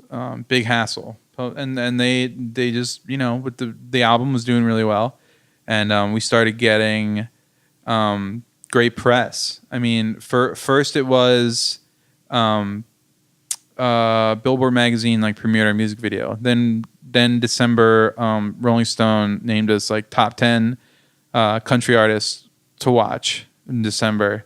And I think with all these things that were kind of happening, and the Friends video doing really well, they went to CBS, and I think they went to a bunch of different people and were like, this band's great live, and if you have an opening, make it happen. And I think we don't have the largest. Some of the bands that play on there are huge, and we don't have the biggest social media following out of all of them. But I think just everything kind of aligned with the date being close to the holidays. And I'm not gonna lie, like there may have been some other bands that were fighting for that spot, but you guys are palatable for that audience. Sure. Yeah, you should have seen like the amount of like middle-aged like Midwest people that followed us. You can see like the people that actually watch that show, because I don't get up that early. I think it's from like 7 to 9, and it's taped in advance, so we never met the host or anything. We actually recorded it 2 days before. Wait, so when you watch the video, like if you go on YouTube and you watch it, it's like, okay, and the guy's now, like, here's Animal Years, right? Here's with but friends. you never met. Never met. You were just in the studio. Dude, That's amazing. But then who clapped? Because people clap. The people in the studio, like the producers or whoever's doing it. Yeah, the people that are actually there, like the cameraman, the sound engineer, that's incredible. The producers, they all clap. So they're not trying to fool you that there's an audience or anything. But it's like, but there's like an overdub that's like, that was Animal Years. No, they don't do it afterwards. They just introduce it and then they switch to another thing. They're not really like trying to fool you, but it's kind of like just by omission, like lying by omission or whatever. But it feels natural. Like there's some people in the studio, and like those people, I'm sure, can appreciate what you guys are doing. Whether they like it or not, just the fact that you guys are human beings trying to live a dream with this big opportunity. When I'm around artists like that, I respect that. Yeah. That studio is just not built for like this. If you went and saw it, it's not. They can't do the same program like at the same time. They have to clear out the whole space and then you perform there. So right, that makes sense. I don't know if that was recorded before or after, but yeah, it was hilarious. Like watching that, I got to watch it for the first time. Like watch these people introduce the band, and it was still like super great cool. cut. But it was great. It was great when the people were like texting me on the 30th, like break a leg, like good luck, and it was like I already did it 2 days ago, but thank you. You can't tell the people. No, I don't think I've told anyone that. I'm not sure if I was supposed to say anything, but that's okay. Well, it's a cat's out the bag now. Chocolate croissants exclusive here. Yeah. So where are the croissants, by the way? Are they supposed to be on the table? Man, now you're giving away our secrets. Yeah, I know. Oh wait, they're right over there. Now I see them. So I can't recall ever performing. We've done like music videos and things like that, but I haven't had like a full performance to nobody or just a camera. Oh yeah. Did you come at it a bit differently? Did you work the camera? We actually rehearsed in because that was a concern with our and our management was preaching to us energy, because there's not gonna be anyone there. There are gonna be any fans. There are gonna be people that are there working because they're being paid to work there. You guys are gonna have to bring that energy. So we booked a studio in Manhattan that had a mirror and shit, and we were just told to watch ourselves and make sure we didn't space out, and because it's not that exciting. Part of performing is the crowd, and you got to get yourself kind of amped up, and just ready. You gotta you do have to put on a little bit of a show, because the energy is not 100. It's not there when an audience is screaming at you and stuff. Were you able to enjoy the whole experience? Yeah, I mean it's very tedious, and you go and do makeup and then, which is just weird, I think, for any guy that isn't used to perform or being in front of a screen. You get makeup caked on, and did they do your hair? They didn't really do the hair. We kind of did that before we went in there. Your drummer? Did they do your drummer's hair? Yeah, I think they slicked it back and put it in a ponytail or whatever. They fixed it for him. Or no, he did a top knot. Yeah, there's stuff on Instagram. We put photos because we think it's hilarious. And then someone comes in after each performance and they touch up your makeup. And I had people tucking in my shirt and moving my jacket around. So it's it's very tedious, and it's not the most. It's exciting because what it's gonna be, and so you want to do a really good job, but it's very tedious. And you did multiple songs. How many songs did you guys do? 3. We did, yeah. So did you do everything? It was a one take for each, or do you have to do it multiple times? You do a warm up, or you do a recording of each one first, so that they can get the sound level right. We brought our own sound guy. He's in another studio down the hall, and they have to the cameras and everything, they want to do a test so that they know exactly what to do and when you're singing and get used to it, and then you go in and do the thing. So you do each song twice, but you only get one take because they only use one. So it's right. It's one take of each song. You can't really go back and be oh, I fucked up. You're just gonna have to deal with it. I recorded it and watched it, and I'm actually a fan of CBS the Sunday morning, and it's all kind of I love that show. Yeah, so I was familiar with what I was gonna watch, and somewhere in the episode there was a whole segment on women's wrestling, and the wrestler that they followed or featured had wrestled recently for Ring of Honor, the company that I work with. Okay, and who was that? Now I'm fucking blanking on the name. She did a lot of work in Japan, and I think she grew up in Jersey. Okay. I am blanking on the name. She did, yeah. But it was just really awesome to see. Like I said earlier in this episode, I'd consider you to be a friend of mine, but I don't know you that well. It's somewhere between a friend and an acquaintance. Yeah. But just you being someone that I've known and that has gigged with Justin, I was really proud of you. And it was cool to see that with this women's wrestling. Yeah, totally. They picked your ticket that morning. Yeah, it was right. It worked. It worked for me. I think that's cool, especially if I wasn't necessarily on your radar for a while, which I don't think I was for a lot of people. I think I vanished for a little bit for Baltimore people, and then all of a sudden I reemerge, and I'm on national TV, and we're doing all this stuff. But I always kept up with what you were I knew Animal Ears was a thing. Yeah. You rock your free Converses. I knew you were you were staying active. Yeah. And you were kept plugging away at it, but not in some way that felt man, he's got to fucking figure something out. It always seemed like you've had some sort of momentum. Yeah. Yeah. I mean, personal momentum, and then momentum from other people. And yeah, I mean, just over the years, I think I've just been able to keep pushing forward, even though at times it was stagnant. Because you were I know that there's another good thing that's coming up. Sometimes you gotta just keep going and wait for that thing to happen. So speaking of things coming up, you have a tour. Yeah. And you've done tours. Yep. So how do you take care of yourself? On the road? On the road. But in general too, I mean, is taking care of yourself, what does that mean to you, if anything, and what does that look like? Well, I think in the past I haven't. That's Justin's looking at me because Justin remembers how drunk I used to get on. We did. We played one show at the Record Theater, as you were alluding to earlier. Speaking of earlier, and I think I don't know if we had a conversation afterwards, but I think I voiced this to one of the other members and said, "Okay, it's got to be more professional. Yeah, we can't do this. We can't have you go up there like that." We stopped that really quick of like the whole like we're gonna be like rock stars thing like it because like you really you see that with people and it's like well they're already established and then but I don't know we were just having like a lot of fun. It doesn't seem to ever lead to something better. No, it doesn't. For the most part, except for these like legendary stories of like I can't believe you're a cockroach, you're still alive. Yeah, like that guy who like that Major League Baseball pitcher who pitched like a perfect game on acid. I forget his name, but wow, Jordan. I don't know shit about baseball. It's a YouTube video, and I can't remember the guy's name, but we have a lot of stuff that we need to post in the group later. He tells the story, and then it's animated, and he's really funny telling the story too. And he pitches a perfect game on acid, and that's it's incredible. But yeah, I mean, I definitely have done touring is really hard on your body, and it's not always to have the best accommodations. So at times you're like sleeping on couches and whatnot. But I think, I don't know. I mean, like mentally, keeping in touch with people, talking to your bandmates about like what's going on, giving people their distance because you're like spending a lot of time together.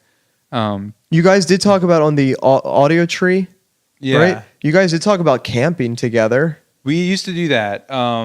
When we did like our first tour, we didn't have any money and we weren't really getting paid at some of these gigs. So we brought a bunch of camping gear and would camp in national parks. And we spent like 8 days at South by Southwest playing a ton of showcases, but they don't pay you for any of those, at least at that point. So we camped in someone's backyard there. We actually, before we started recording, we were talking about endorsements. One of the things that my bass player Anthony did was contact Eureka Tent Company and told them about our South by Southwest thing. Shout out to Eureka. They sent us a bunch of gear and stuff to camp in while we were down there. Super cool. And we just posted something about it on Instagram. But and didn't we see that? I think I saw through your socials that you made a friend next door who made you breakfast. Oh my God! Autumn and Guy, they were amazing, and we ended up going back years later and doing it again. They like fed us and told us stories, and they were amazing. And they ended up moving from Austin. They live in Portugal now. Wow, they were super cool. But yeah, like doing other fun stuff besides playing music is important. Like going on hikes, like bring a pair of running shoes. Like if you're in a hotel, get up early and like eat the continental breakfast because you're gonna save money and like go hit the gym or like hit the pool and like try because like it is like so. Talking to people, like not just playing a show, but like talking to a bunch of people afterwards, especially if you're a vocalist, can like you gotta sing like every night.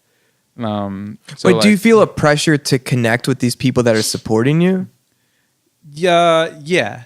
I mean, because we are in town for like one night, and they're like whatever they're doing, whether they're younger or they're older, and they got a babysitter, and they're like coming out.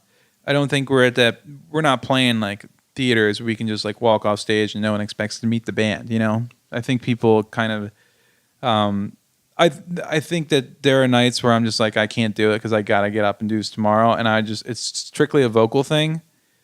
But most of us, if not all of us, will always go out and just like talk to whoever, have a drink with whoever, and you know, we'll talk to everyone until the place is empty, really. That's important too. If you're on tour, that's what you're doing.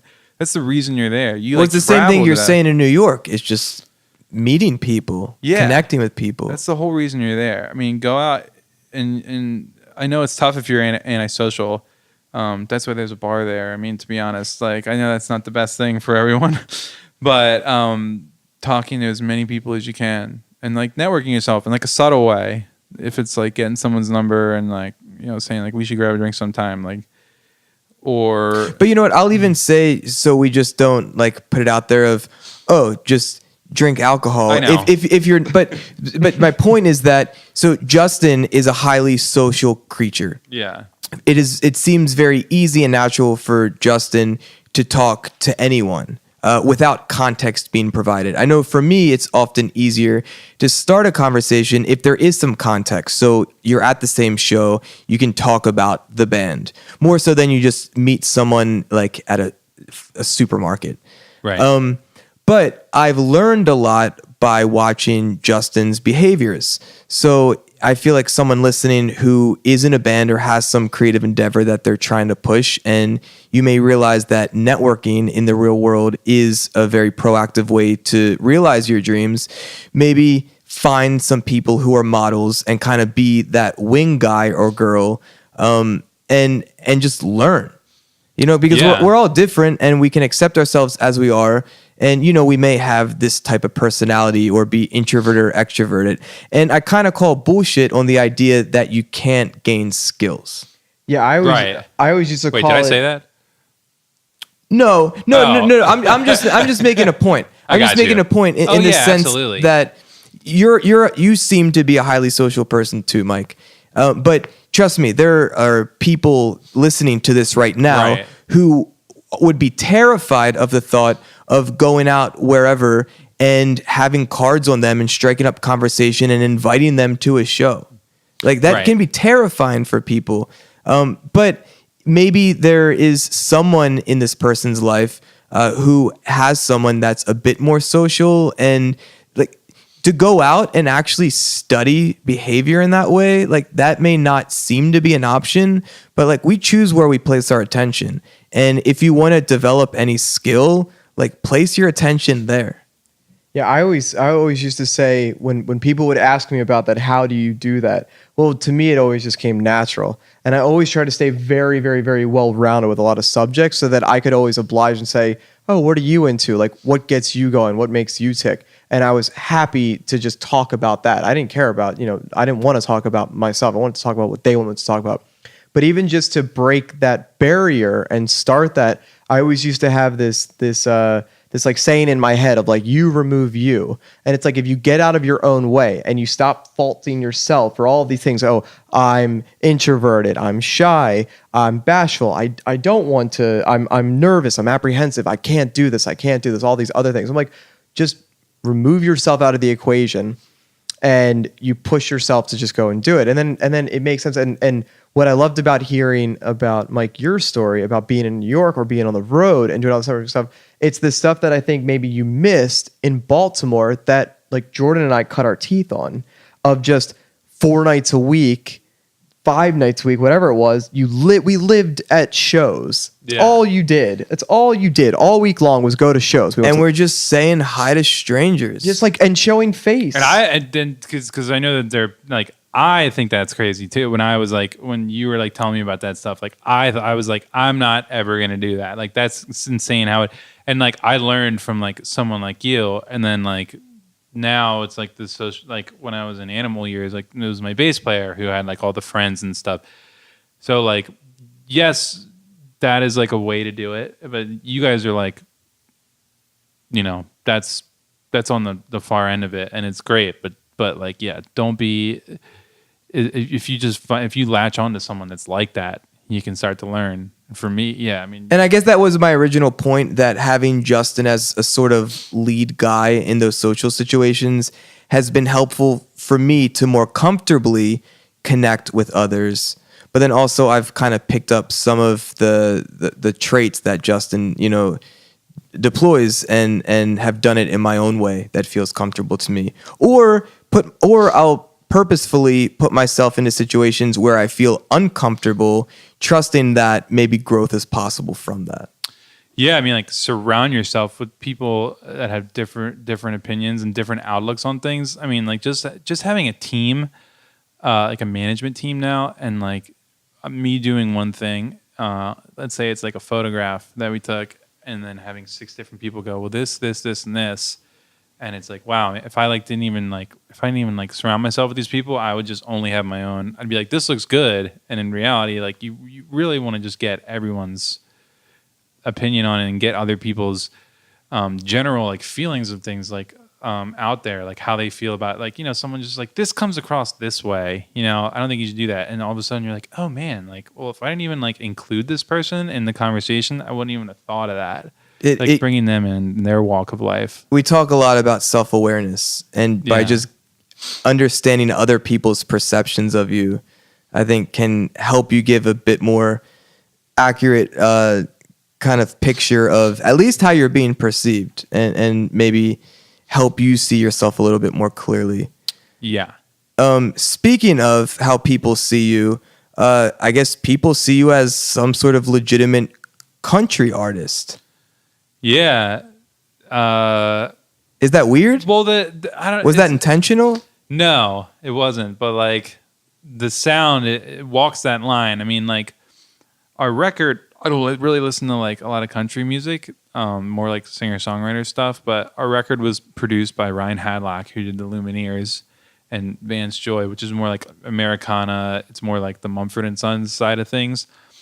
But I think it's just like crossover-y enough that people are picking it up. Like we went to Sirius, our label, when we did we're still doing it, our push for Friends as a single, and it's on AAA radio all over the country. But we went to Sirius, and I think they wanted it on the Spectrum, which is like the kind of like indie alternative, like. And instead, like the Highway found it, like Channel 55, like the country station, and that song Friends. And if you go and listen to Friends, like I can't listen to it objectively anymore, or never could. I don't think it's country, but it is.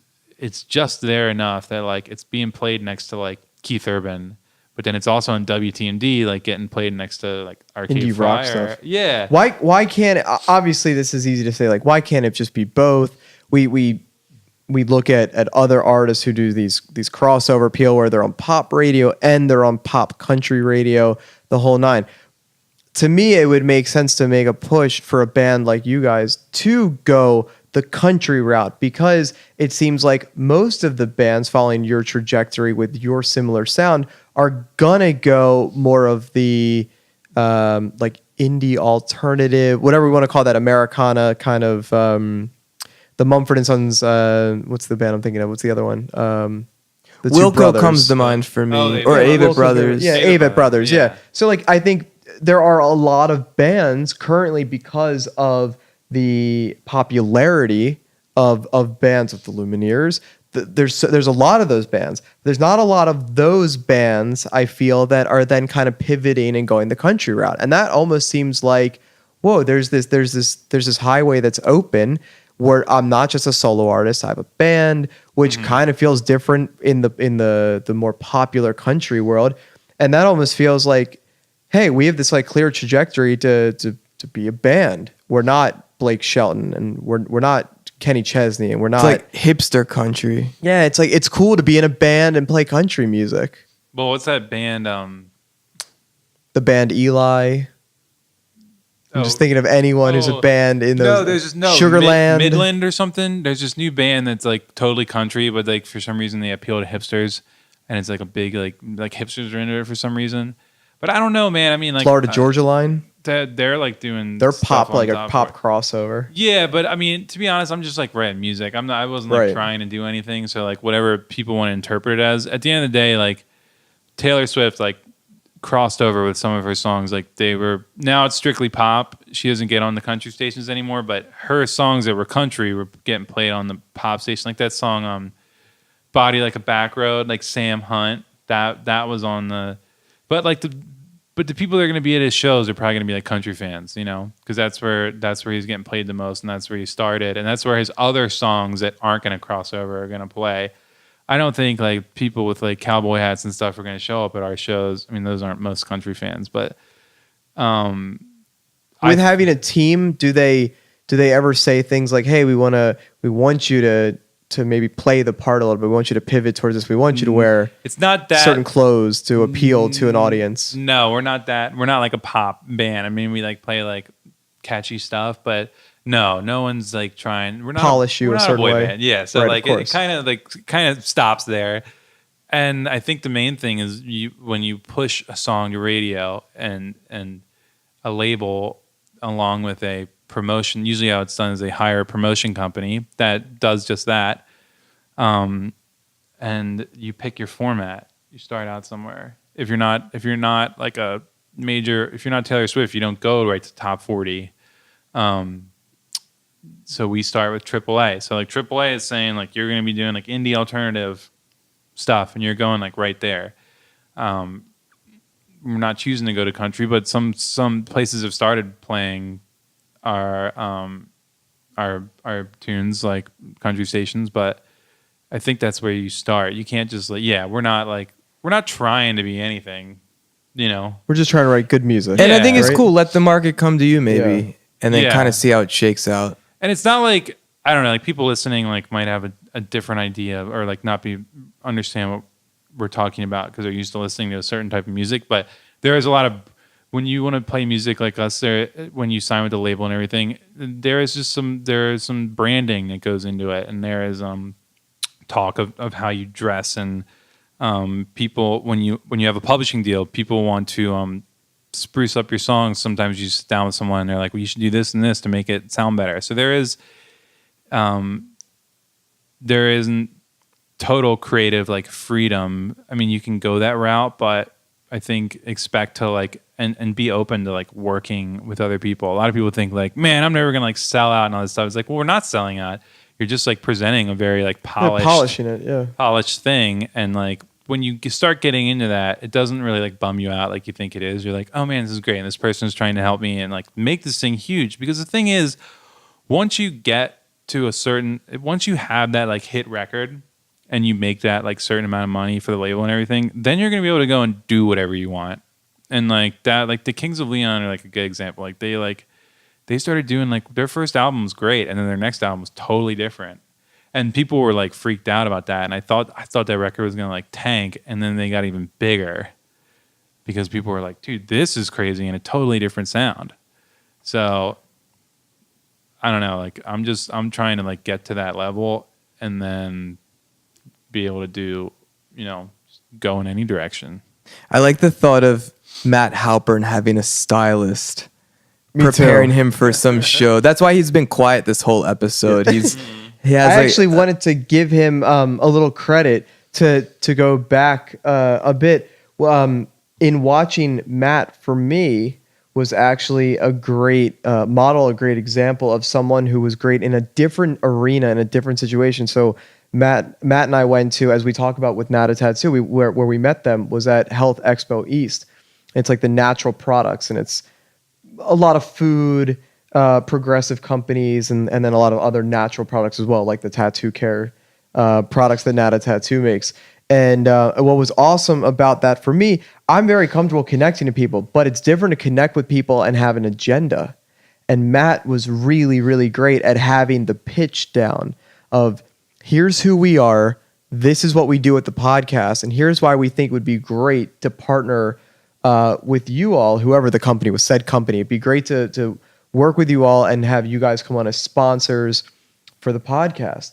And that to me was a very different way of using the same approach that I've used for years, but now I have to actually do it with intention and ask for something that could be a big ask. And what was really nice was going around, I got to watch Matt initially with all these ups. And after I watched him enough, I was like, oh, I got this. Okay. And then I would say, hey, what do you think of it? It just bounced the idea of, hey, I'm going to go this route. What do you think? And he's like, yeah, it's great. And then we could just split up and I could go somewhere. But it is great to have, like, you have Anthony or you have, other band members that probably have like completely different skill sets from you. And you can watch them and learn whatever they do in their arena where they shine. You can just, cherry pick the good stuff from that and put in your back pocket. And that is again the beauty of having a group of people, especially a group around you that is helping you sharpen your sword every day. Yeah. Do you carry a sword? Of course. I don't. Katana. Come on, man. Don't I'm crossing let the people state know. lines, man. Like, we just came back from. She carries a katana. We just came back from Canada, and they're like, "Do you have any like fruit?" I mean, like they don't. You can't carry anything. Yeah, apples. They don't want you. Like, Jordan, of course, would be the guy. Jordan would have an apple and a banana. Like, of course, I have an apple and a banana. Yeah. Yeah, the wrestler Coconut. Jay Lethal, when we were in, I think, New York last time, he's like, man, like, what's in your backpack? Because I've just always have my backpack on me. And I leaned in. I was like, I got an apple. Oh my god. What did he say, man? What did he say? I don't know. Oh, he probably thinks I'm crazy. Anyway, speaking of apples and swords, there's a couple questions in our Facebook group for you, Awesome. Mike, that I want to get to as we start to wrap this up. So Todd Feezer, you said you know Todd Feezer. Yeah, I think so. I mean, I think from You said Hopkins Hopkins. earlier. When I worked at Hopkins and I managed garages and stuff, I'm pretty sure he worked on like HBO shows like Veep and House of Cards. And I'm pretty sure he was the guy that like contacted me about renting out the lots for his like production. Okay, So what up, Todd? Thanks yeah. for asking a question. I didn't think anyone was going to. Hell yeah, Todd. We miss you. So Todd, I clicked on his Facebook. He's in North Carolina, I guess, Okay. by way of Los Angeles, by way of Baltimore. But he mentioned the video. So you said the song "Friends" is Yeah. what's been getting played more recently, and there's a bunch of kids in the video. How do you just get kids?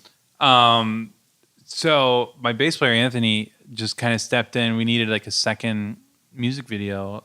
We did one for Caroline. We hired a production company, and we weren't going to do one for Friends. And Anthony was just, had been experimenting with some stuff and hadn't really directed like anything, but had a bunch of really great ideas. And he was like, "Let me take the reins on this," and came up with the treatment. Like, wanted to direct it. I was like a little skeptical, as much faith as I have in him. I'd never seen he'd never done anything before.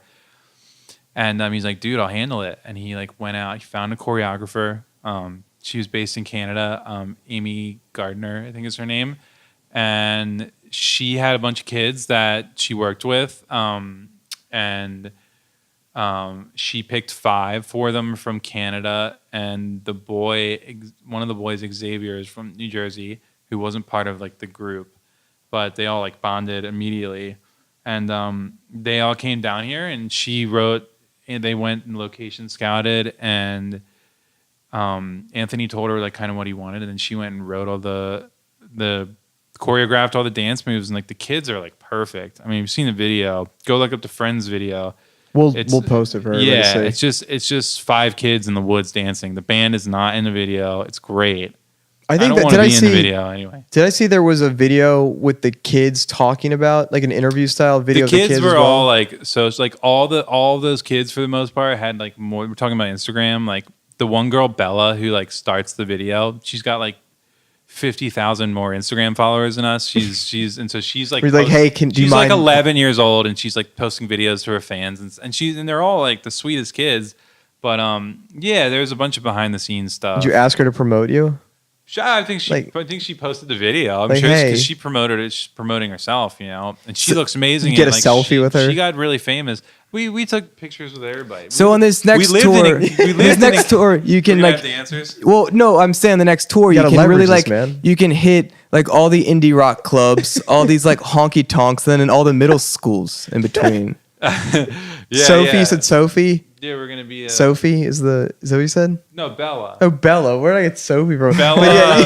But yeah, you just go like all of Bella's followers. Just ask them where they live, and you'll show up. I think maybe. I mean, that's a really young demographic. So I don't know how many of them like got turned on to the band outside of the video, but Bella's bees. they were great, man. And those kids were professional. I mean, it was cold out, and it was on Anthony's like family's like cabin, like in their property, and like we stayed in this cabin for like 3 days, and it was like every night all the parents and the kids were there, and we would all like make dinner and like play games and like do all this stuff. And after that weekend, we like had a video, and then after seeing it, like just the way that it was shot and everything, all like natural, just like light and stuff, it's beautiful. And it just takes you back to childhood, except not as good dancing, but still running around it's just kids running around the woods. It'll cheer you up. I mean, I promise, it's really good. It's a great song. It's a great video. Yeah, thank you. And all my bass player did the whole damn thing. That's amazing. Directed and produced it. So to really start to wrap up, we got Joe Hamilton, our guy over in the UK, and he's curious, Mike, what would you say has been the single biggest hurdle as a band or just as a musician throughout your entire career, and how did you overcome that? There were, I think the biggest hurdle is trying to make ends meet while you're doing the thing, because music is going to take up a majority of your time, but it's not going to pay at first. And it might not pay for a long time. That's definitely not something to be discouraged by, but you have to find a way to balance the two. And any musician knows that's like now successful, knows what it was like to like go out on tour and like try to, work with your employer and also like work with your like girlfriend and like whoever else, and renting in New York, it's like subletting your apartment. So you don't have to pay that month's rent. Someone else, just random person, moves in and sleeps in your bed. It's really weird. But I think that's it. Like just trying to balance everything while you're doing it. Finding a way to subsidize your income while you're going out there and making it happen. Because you got to find something that's really flexible. Somewhere you can like work from home or drive Uber or whatever the hell it is that you figure out, something along those lines. I think that's a pretty big hurdle, right? We talk about balance all the time. We did a Facebook Live 2 episodes ago, and I think that's where we kind of landed for a big part of that episode of just the balance is tough, and not only balance in all the ways that you earn a living, but then all the other things in your life. Like you said, you have a girlfriend. Mm-hmm. You still have family in Baltimore, but yet I'm assuming you have family in Baltimore. Yep. But you live in New York most of the time. So, there's health, there's mental health, there's physical health, there's nutritional health. Like there's a lot for all of us to consider if we want to live a bit more optimally. And it takes fucking effort. Yeah. To kind of make sure we're paying attention to all these things. You have to work towards it, especially on the road. You have to like actively be healthy, because like if you've ever driven around the United States on the highways, there's not much going on, and like you gotta like find somewhere to eat, and like it's all the same shit. So like figuring out where to go and like just whatever you can do and wherever you can do it. I think Zach Merrick is a perfect example of that. He is a great example of it. But I think what's smart about him, well, I mean, not smart, but he's fortunate that at the level they currently are at, or that they've been for a long time, he finds gyms to go to. He has the luxury of you can always see he always brings some gear with him, even if it's just his gymnastic rings. He's in an empty tractor trailer and he sets up those rings. Yeah, but I mean, like I have rings in my trunk. You can hang rings over a branch of a tree or whatever and set them up, and then you pretty much have everything. I mean, the whole body can be worked out from the gymnastic ring. It's like the ultimate test is the gymnastic rings. But even outside of that, he just goes for a run. And there's tons of musicians I've heard talk about, like another great bass player who's in great shape is Tim Comerford from Rage Against the Machine, Audio Slave and Prophets of Rage, etc. He brings, I think he was saying how like he brings like a BMX style bike, like a small bike. And they even make bikes now that like fold up, they're really simple. Yeah. That you could stow pretty easily, I think, on tour. And he just he'll ride the venue or ride around, and like that's his way of checking out the city. I know Zach always goes for runs. Yeah. Just does I think it's a mindset of just deciding I don't have time to be sick, especially when you're out in the middle of nowhere. So you got to take care of your health as a priority. Yeah.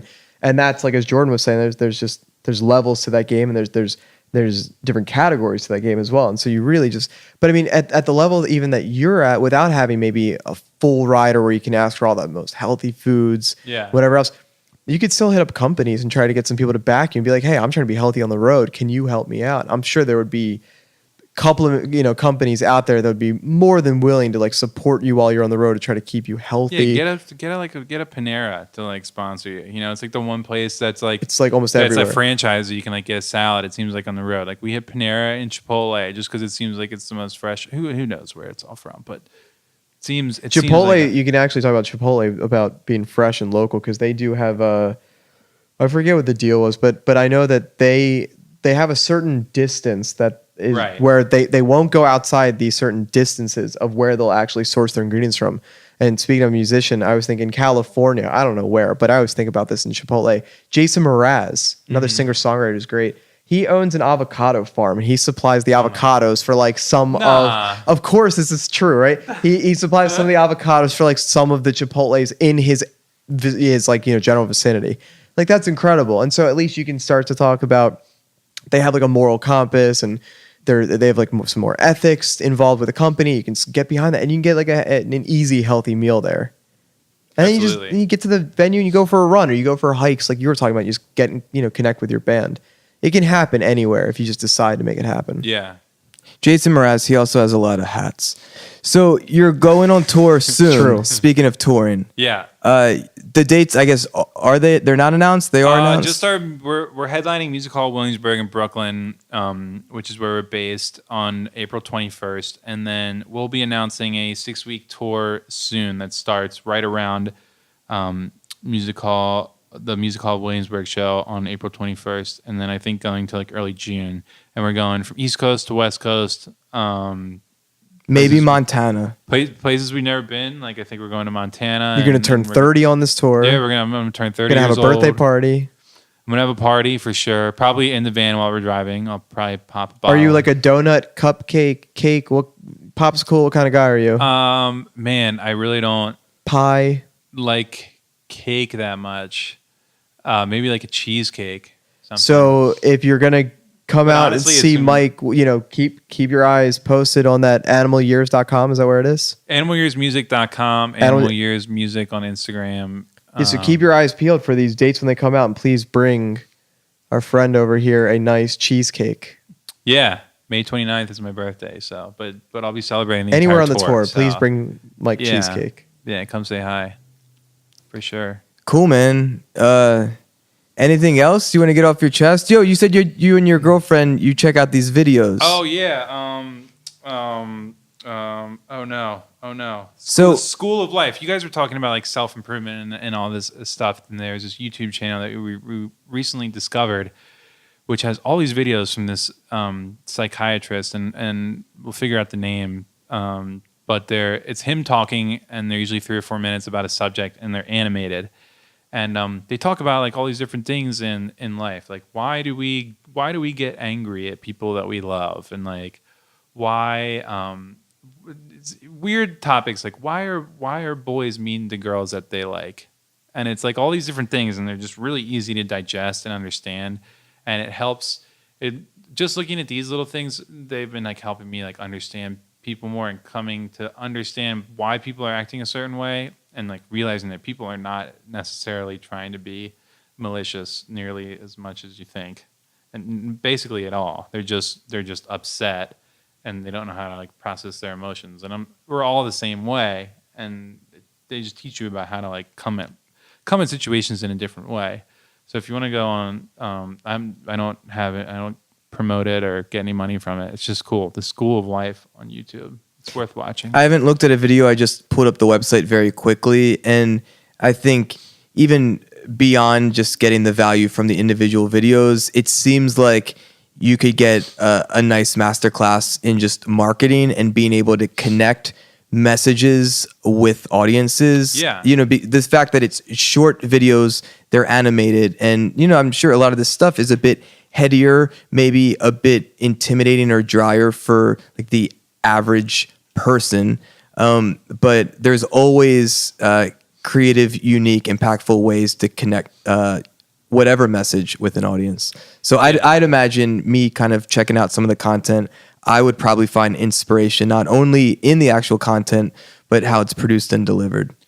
If you're going to be in a band that's going to last, you're going to have to start working on your relationships with each other from day one. And like one of the first things that we did was like be very upfront about everything, like talk about things and don't let them fester, because it's just so many bands break up because they just don't know how to communicate with each other, and like people don't understand each other. So like this now, and like I have a new relationship with someone, and like watching these videos, like just immediately starting to like work on like how to like communicate better. I've like recently learned that like it's really important to kind of like actively do that almost like every day, because you forget that like not everyone is exactly like you. And like everyone's like basically, unless you're a complete asshole, you're like coming, and I'm sorry I looked at you, Justin, when I said that, but No offense taken. you're usually not coming from a bad place. So that's something I would definitely check out. Yeah, and I think we've talked about this before, where you really have no idea what someone's going through that day. That might, whenever you catch them, whatever kind of conversation you're having with them, especially if you're meeting someone for the first time, and you just get the wrong vibe. Of course, like give people second chances because you really have no idea what people are dealing with. And I think this website is a great nugget, and I think there's a lot of great nuggets from the music video. And a lot of other and the guy pitching the guy pitching the no-hitter, perfect game. I'm gonna go watch that later. Yeah, it's great. I mean, it sounds amazing. Yeah, all of this stuff. We actually have a great friend Ryan who kind of transcribes, like goes through the whole episode. So I'll talk to him and I'll make sure, and Jordan and I will pick up on a lot of the stuff as well. We'll make sure that in our Facebook group, that anyone who's listening, if you're not part of the conversation yet and part of this private Facebook group. Facebook.com/group/chocolate croissants. All of the stuff, all those nuggets from tonight's episode and every other episode really ends up in the Facebook group. So we'll make sure that gets posted. Oh, you're the one who said it, so you got to make sure that shit happens now. Hey, I'll see Ryan this weekend. I will make sure it all gets posted for sure. Yeah, watch the Animal Years Friends video and check out the bands. Might not be something that you're used to listening to, but I sent some friends today you covering Zane's Pillow Talk. Oh man, that's like my favorite gem. Yeah, of we you. like to do that. We don't always. We like to throw in a cover in each set usually if we have time. And that's a great it's cover. Fun to do top 40, like new top 40, and the one guy from One Direction left and put out his first single, and I was like, here's the song we do. Because it's hilarious. Like the people that know it are gonna be like, "Holy shit, they're doing Pillow Talk by Zayn." Yeah, but it's a great song. Like whoever wrote that crushed it. Yeah. Now you got to do Slow Hands by one of the other guys. Dude, that's a great song. Can't even talk about it, man. I have no idea what you guys are talking about. Great song, Slow Hands. I actually, that's what is his name? I do. Horn. Not Niall. Is it Niall? Niall. Oh, really? All right, so Niall. Yeah. He's That's a great one. And then I wasn't feeling it at first, but Harry Styles. When he put out the solo stuff, I wasn't feeling it at first, and then it really grew on me. I haven't really listened to it, but some of the songs on his album I think are pretty good. I don't know. I think I just heard the singles, but all of them have put out really impressive singles, so I would check out these records. But I feel like if you're trying to do pop music and research and stuff and do writing in that vein, go listen to all that stuff, because the people that are writing those songs, the blueprints are there's probably 5-10 guys in a room that have all had Grammys and #1 singles, and they're all working together to write this one song. Of course, it's all there. If you really want to, because we did this as kids, buying albums and opening it up, and I would want to see, for me personally, I would want the booklet because who did what on the album. Yeah. Now, I go on Wikipedia to see. That's what I do. Because I'm super curious. When there's an amazing Bruno Mars song, and it's oh, well, that makes sense. There were 5 people that all orchestrated this masterpiece. That's how it comes together. Sure. And that, again, is just another play to the power of working with other people. Absolutely. Gent artist Bruno Mars. Okay, let's. That's a great place, as Jordan would say, shut this shit down or something. Yeah, I do want to kind of shut this shit down. We gotta go. How long has this gone? I guess adding the first part. Can you do that math as Actually, not really. Fuck it. It doesn't even matter. The first part was 27 some odd minutes, I think, or maybe 22 minutes. And now we're at about an hour and 22 again. So this is going to be pushing towards the 2-hour mark. And you know what? I was not expecting this. I really enjoyed it though, Mike. So thanks for coming and doing this. I enjoyed it too. I didn't know what we were going to really be doing here. And I thought I was going to do a 10-minute interview about, what's Caroline. What capo are you using? Yeah, that'd be great. What's the bass amp that I bought capo from you? 5th fret? Yeah. I did want to get that off my chest about that fucking bass cab that I still have. Can you do a capo between frets? No. 3 strings on, 3 strings the next one? There's a... Save that for the guitar world when they come out to your tour. You can use a cut capo for sure. All right. And do some weird stuff, but I'm not... When Rig Rundown comes out to you guys, then you'll get into the gear. The what? Rig Rundown. Oh, okay. You've ever see that? No. YouTube that Rig Rundown. Okay. All right, I'll give some bells for Rig Rundown, whatever the hell that is. So let's just do the outro now, just to get that out of the way. Mike, you can see how I do these outros. We'll do it as a team. We'll do it as a team. But okay, episode 48. Mike clap? McFadden Animal Years. Let's clap. Years. This is Animal Years. I said Animal Years, man. I know you're fucking been. Years. How many years did your animal live? So this is like CBS This Morning where the people in the room clap. Yeah. Yes. Animalyearsmusic.com. Clearly, Justin did not do his research prior to this interview. Oh, come on. It should have been animalyears.com. Whoever owns that, I hate them. I know. It's probably like We didn't have enough money to buy it. probably WWF. World Probably. Wildlife Fund. I had a whole conversation Might about be. my chemistry. So that's the whole thing with wrestling, right? Yeah, They had not to change their WWE. name Because of of I was listening to WWF. something about that yesterday. My chemistry professor, I was having a conversation about. Oh my God, this is Wait, never no, gonna this is end amazing. now. No, this is amazing. We were having Justin. conversations about protein or something because we're talking about amino acids, right? The building blocks of proteins. And he's like, "Yeah, you know WWF," and I was like, "The World Wildlife Federation Fund.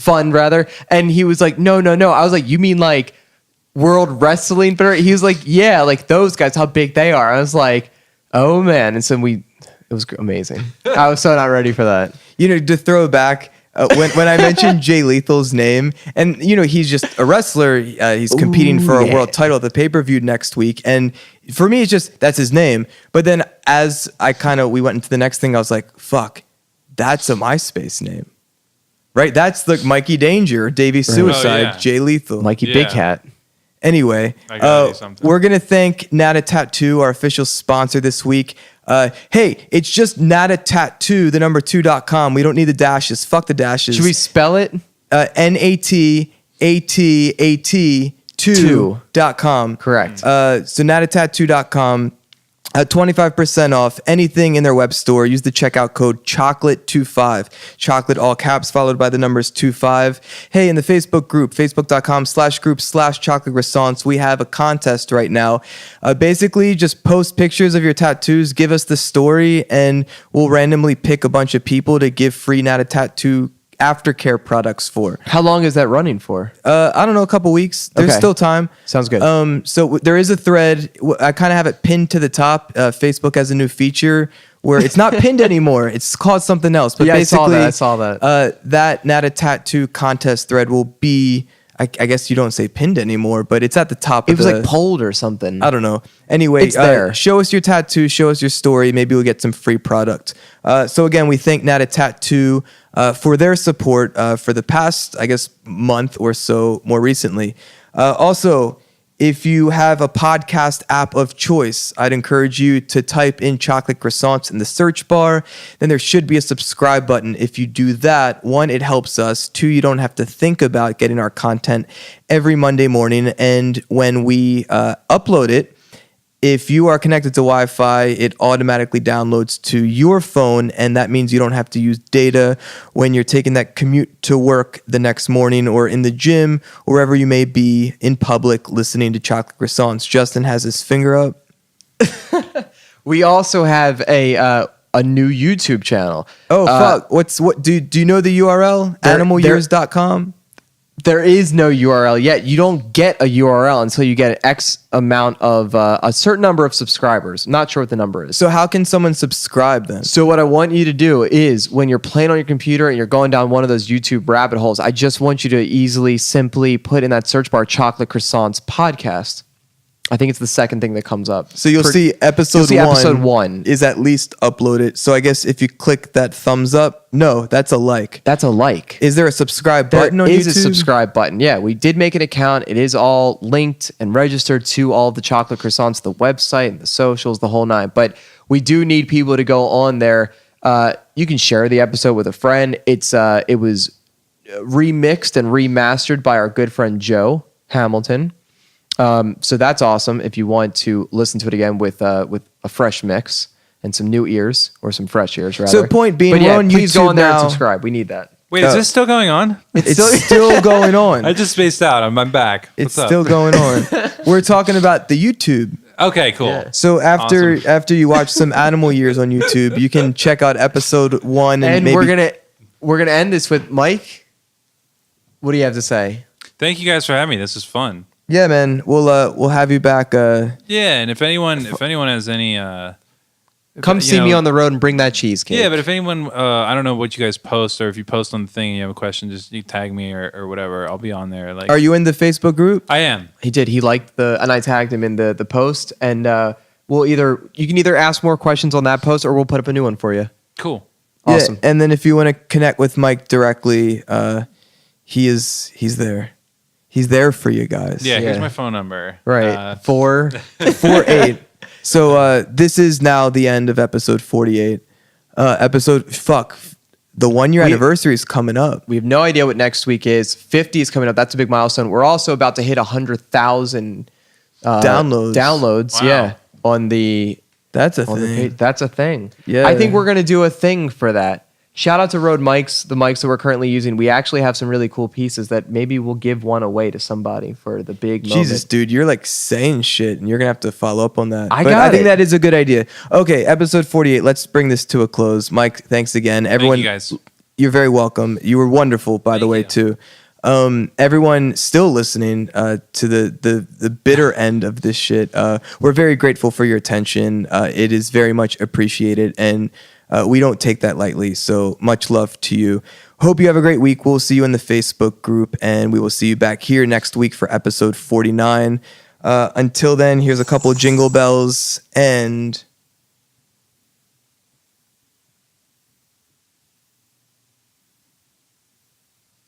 Bye-bye.